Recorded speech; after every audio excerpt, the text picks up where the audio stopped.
Halo, assalamualaikum warahmatullahi wabarakatuh. Alhamdulillahirrahmanirrahim. Pada hari ini kita bertemu kembali pada materi berikutnya, yakni tentang iman kepada qada dan qadar. Sebelum kita masuk ke materi, marilah kita berdoa terlebih dahulu. A'udzubillahi minasyaitonirrajim. Bismillahirrahmanirrahim. Raditu billahi rabba wa bil islami dina wa bi Muhammadin nabiyya wa rasula. Rabbi zidni ilma warzuqni fahma, amin ya rabbal alamin. Sebelum masuk ke materi yang akan saya sampaikan indikatornya dahulu dari materi tentang iman kepada qada dan qadar. Yang pertama, memahami pengertian beriman kepada qada dan qadar dengan benar. Kemudian meyakini adanya qada dan qadar Allah Subhanahu wa taala. Kemudian bersikap optimis, ikhtiar, tawakal sebagai implementasi beriman kepada qada dan qadar. Kemudian menganalisis dan mengevaluasi makna iman kepada qada dan qadar. Kemudian menyajikan kaitan antara beriman kepada qada dan qadar dengan sikap optimis, ikhtiar, dan tawakal. Adapun tujuannya nantinya itu melalui kegiatan diskusi dan menggali informasi, peserta dapat menunjukkan sikap beriman kepada qada dan qadar dengan benar.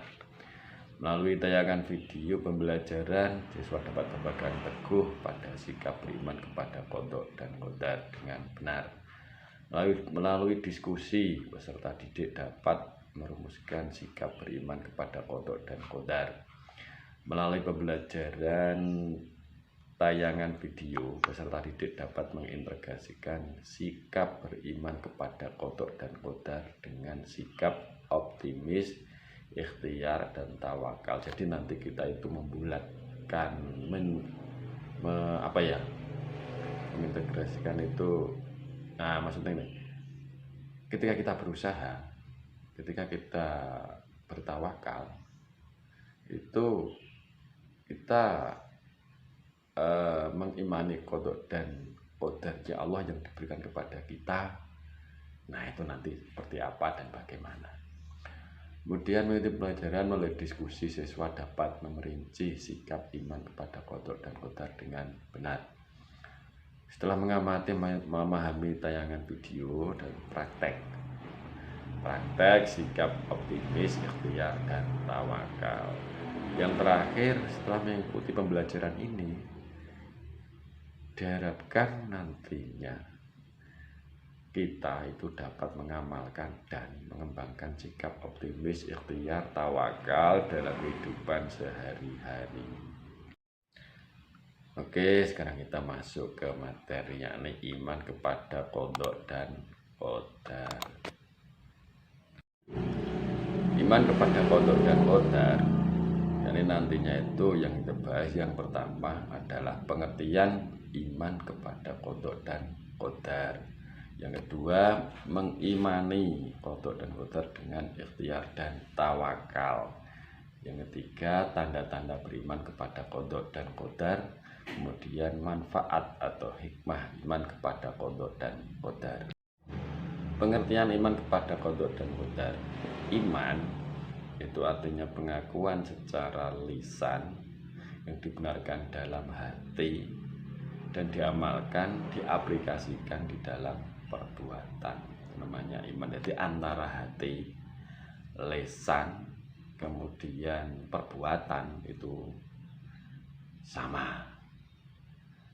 Sedangkan secara istilah, qada adalah keputusan atau ketetapan Allah yang sudah pasti terhadap semua makhluknya, yang menyangkut baik dan buruk, senang dan susah, manfaat dan madharat, serta berbagai macam bentuk nasib lainnya.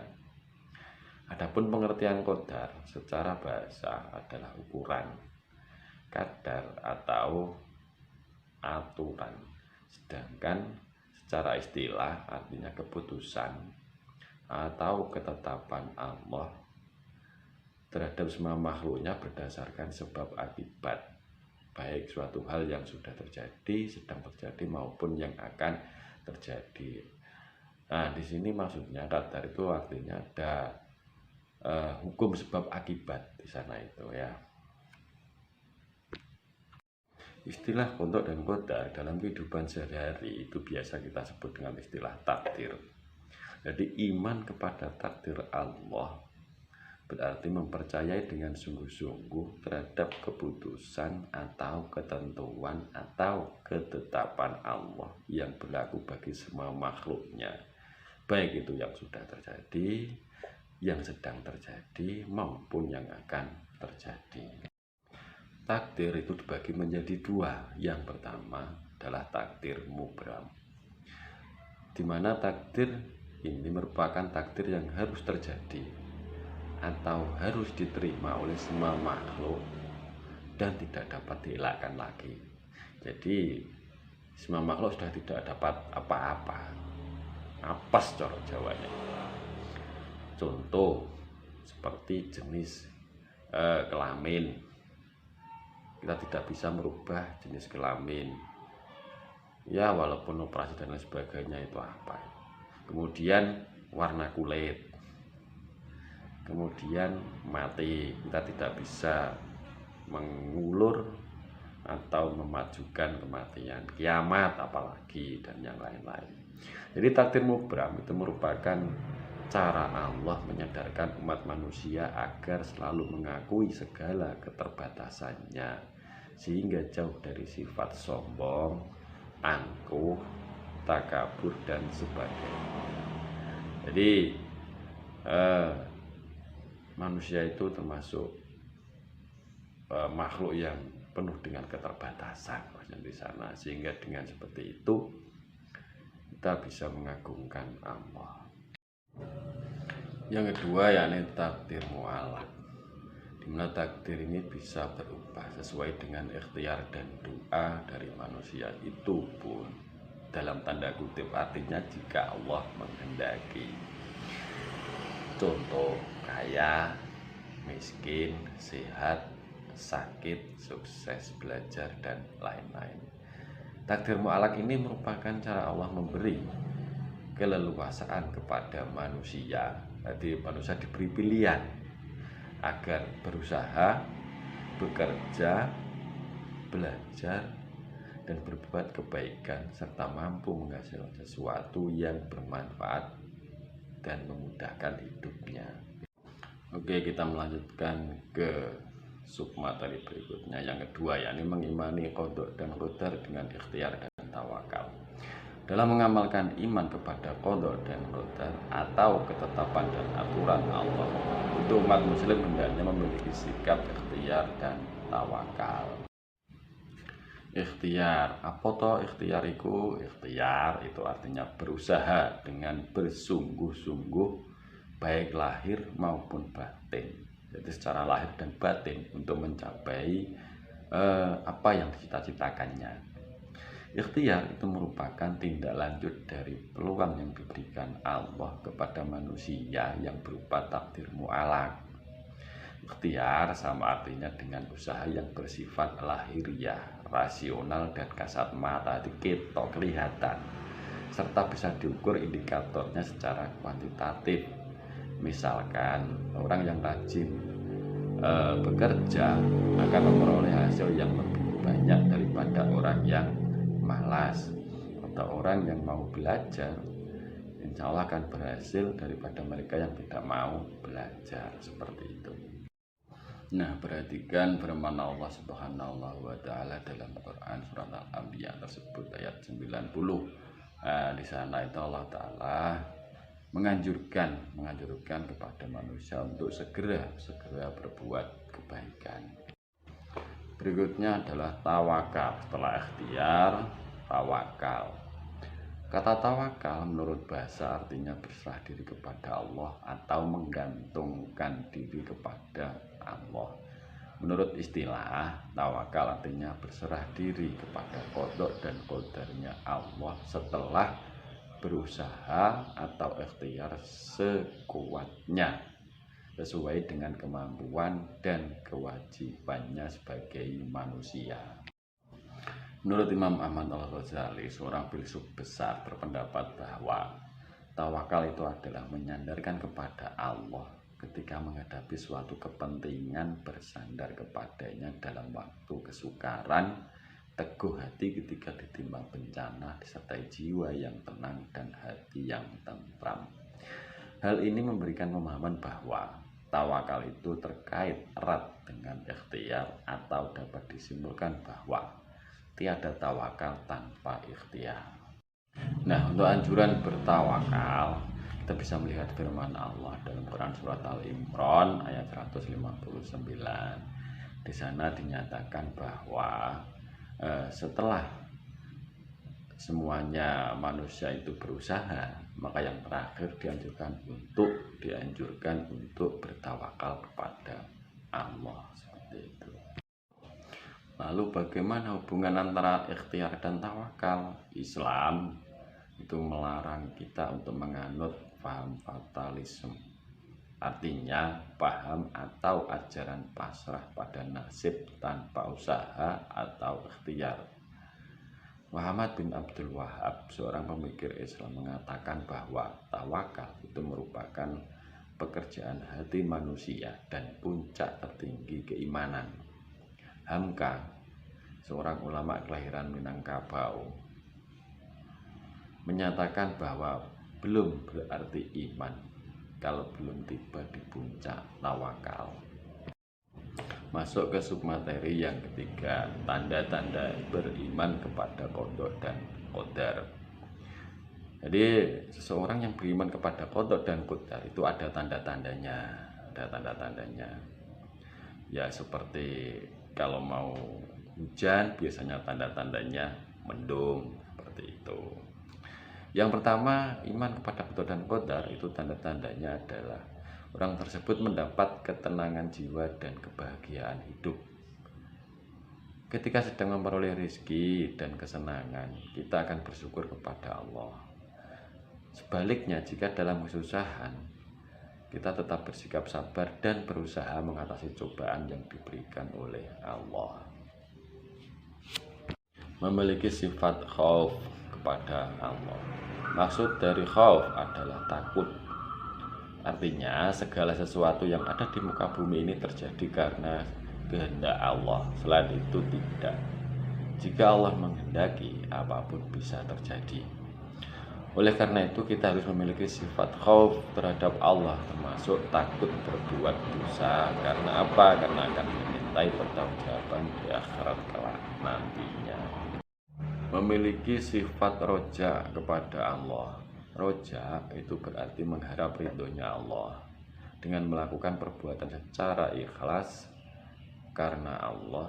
Tidak ada yang lebih penting selain mengharap ridhonya Allah, karena Allah lah penentu dari seluruh kehidupan di muka bumi ini. Termotivasi untuk berbuat kebaikan. Orang yang melakukan kebaikan termasuk dalam golongan orang-orang yang akan masuk surga. Sebaliknya, orang yang senang melakukan perbuatan dosa dan maksiat akan terjerumus dalam siksa api neraka. Submateri yang berikutnya, yang keempat, yakni manfaat hikmah iman kepada qada dan qadar. Jadi setelah orang itu mengimani adanya qada dan qadar, insya Allah akan ada manfaatnya terutama untuk dirinya sendiri. Yakni yang pertama, memperkuat keyakinan bahwa Allah pencipta alam semesta, menumbuhkan kesadaran bahwa alam semesta beserta isinya berjalan sesuai dengan ketentuan Allah atau sunnatullah, bukan kok karpe dhewe, bukan semaunya sendiri, bukan. Jadi semuanya itu sudah ditentukan oleh Allah, sunnatullah. Meningkatkan ketakwaan kepada Allah, kemudian menumbuhkan sikap dan perilaku terpuji, yakni sabar, tawakal, qanaah, dan optimis dalam hidup. Bisa mengurangi, kalaupun tidak bisa menghilangkan ya, sikap dan perilaku tercela, yakni sombong, iri hati, dengki, buruk sangka, dan pesimis dalam hidup. Kemudian manfaat berikutnya yakni mendorong umat manusia untuk berusaha agar kualitas hidupnya meningkat, sehingga hari ini lebih baik daripada hari yang kemarin dan hari esok lebih baik daripada hari ini. Amin. Nah, itu sekilas tentang materi iman kepada qada dan qadar. Untuk selanjutnya sama-sama bisa menyaksikan video berikut ini.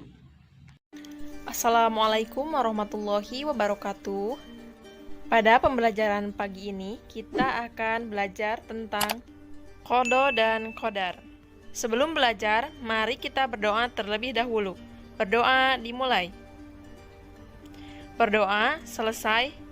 Qada dan qadar bagi seluruh umat Islam tentu kita sudah mengetahui dan memahami bahwa segala sesuatu yang terjadi di dalam kehidupan merupakan takdir dari Allah Subhanahu wa Ta'ala, baik itu sebuah kehidupan atau kelahiran, rezeki yang didapatkan hingga kematian yang akan didatangkan pada seseorang. Bukan hanya itu, semua hal yang terjadi dalam kehidupan manusia merupakan campur tangan dari takdir yang telah digariskan oleh Allah Subhanahu wa Ta'ala.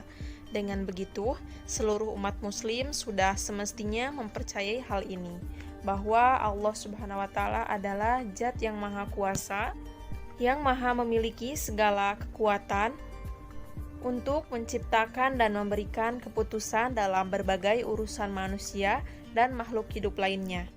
Bukankah kita sudah tahu bahwa kepercayaan kepada hari akhir atau qada dan qadar merupakan salah satu iman yang harus dimiliki oleh setiap umat muslim.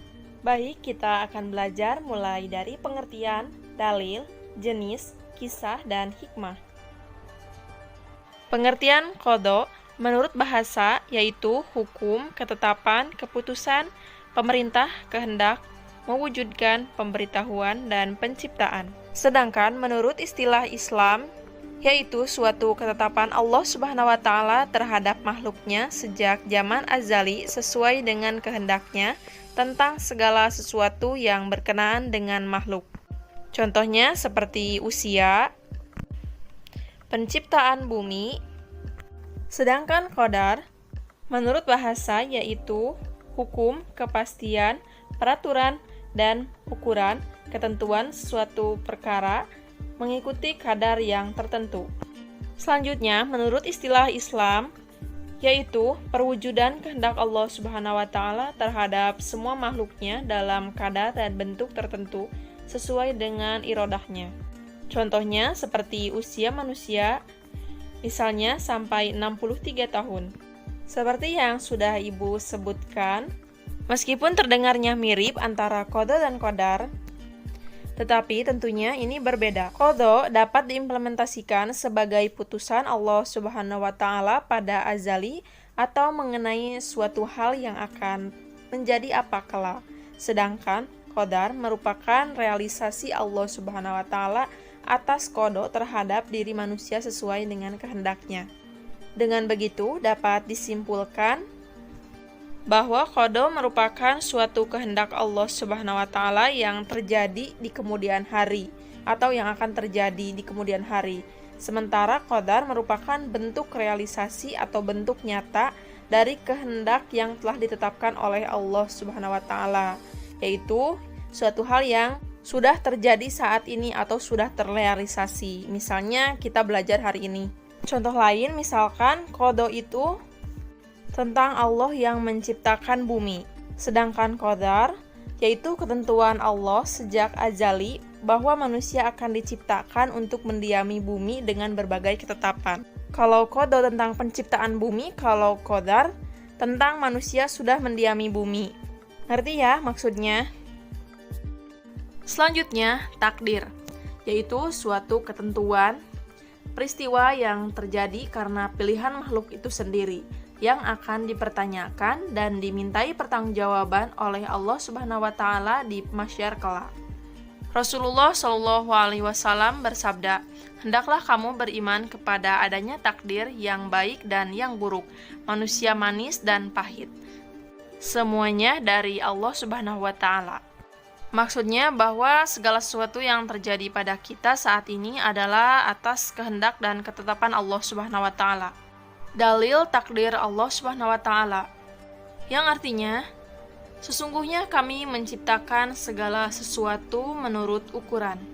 Kemudian dalil takdir yang lainnya yaitu terdapat di dalam Quran surat Al-An'am ayat 59. Kemudian terdapat di dalam Quran surat Maryam ayat 21. Kemudian dalil lain terdapat di dalam hadis Nabi. Hukum beriman dengan qada dan qadar, yaitu hukumnya wajib untuk mempercayai dan meyakini bahwa Allah mengetahui segala perkara yang akan berlaku kepada semua makhluk. Allah juga telah menetapkan ketentuan tertentu dan tiada satu perkara pun yang terlepas dari pada ketentuan Allah Subhanahu wa taala. Kemudian umat muslim juga wajib beriman bahwa perkara yang berlaku merupakan pelaksanaan ketentuan Allah yang telah termaktub sejak zaman azali. Sayyidina Ibnu Abbas radhiyallahu berkata bahwa beriman kepada Al-Qadar itu termasuk dalam tauhid, maka barang siapa yang mentauhidkan Allah tetapi mengingkari qadar, maka pengingkarannya itu membatalkan tauhidnya. Tauhid itu iman ya artinya. Jadi barang siapa yang tidak mempercayai qadar, maka dia tidak termasuk orang-orang yang beriman. Kemudian tentang takdir, ada takdir ilahiyah dan ikhtiariyah. Takdir ilahiyah yaitu mubrom, sedangkan takdir ikhtiariyah yaitu mualak. Takdir ilahiyah atau mubrom yaitu ketentuan Allah yang tidak dikaitkan dengan ikhtiar manusia, seperti kematian, jenis kelamin, jodoh, kiamat, dan lainnya. Sedangkan takdir ikhtiariyah atau mualak yaitu ketentuan Allah yang dikaitkan dengan usaha manusia, seperti kepintaran, kekayaan, kerusakan alam, kecelakaan,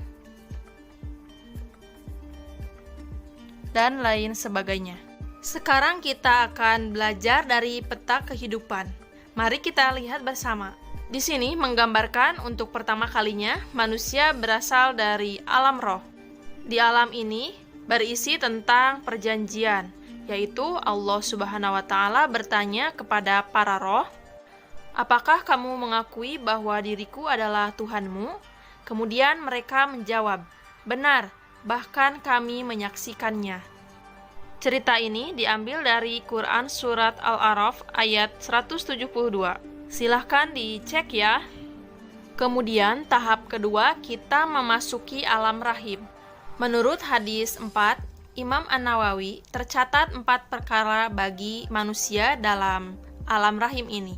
Kemudian setelah alam rahim barulah kita menuju kelahiran, yaitu kita sudah berada di alam dunia ini. Kemudian kita bertanya bagaimana aku melaksanakannya atau bagaimana kita harus hidup di dunia, yaitu harus sesuai dengan tujuan dari penciptaan kita, yaitu beribadah dan sebagai khalifah. Lalu bagaimana kita belajar, yaitu dari Al-Quran dan As-Sunnah sebagai pedoman kita hidup di dunia. Sesudah kita hidup di alam ini, tentunya kita akan berpulang ke alam asal atau ke pangkuan Allah Subhanahu wa taala. Yang harus kita tahu bahwa tiap-tiap jiwa akan merasakan kematian. Setelah kita meninggal, maka kita akan memasuki alam barzakh, atau yang kita tahu yaitu alam kubur. Tentunya setiap kita menginginkan terhindar dari azab kubur. Setelah ini, kita akan mengalami kebangkitan. Tentunya kita semua berharap bahwa Allah Subhanahu wa taala mengampunkan seluruh dosa-dosa kita. Pada fase ini kita berada di alam mahsyar. Di sini kita termasuk final ya, yang menentukan kemana akan kita berada, ke surga ataukah ke neraka. Semoga kita semua dimasukkan ke dalam surganya Allah Subhanahu wa taala. Amin ya Allah ya rabbal alamin. Kemudian, takdir menurut waktunya. Ada takdir am atau takdir umum, yaitu sebelum penciptaan alam, itulah yang dijelaskan terdahulu yang tertulis dalam Lauhul Mahfuz. Takdir ini tidak berubah, bahkan Lauh al-Mahfuz adalah umul kitab, yang mana menentukan takdir rezeki, ajal, dan amal manusia sebelum diciptakannya makhluk. Kemudian, takdir seperti yang di atas, namun setelah menjadi janin dan ditiupkannya ruh, yaitu takdir Tuhan yang ditentukan pada malam Lailatul Qadar.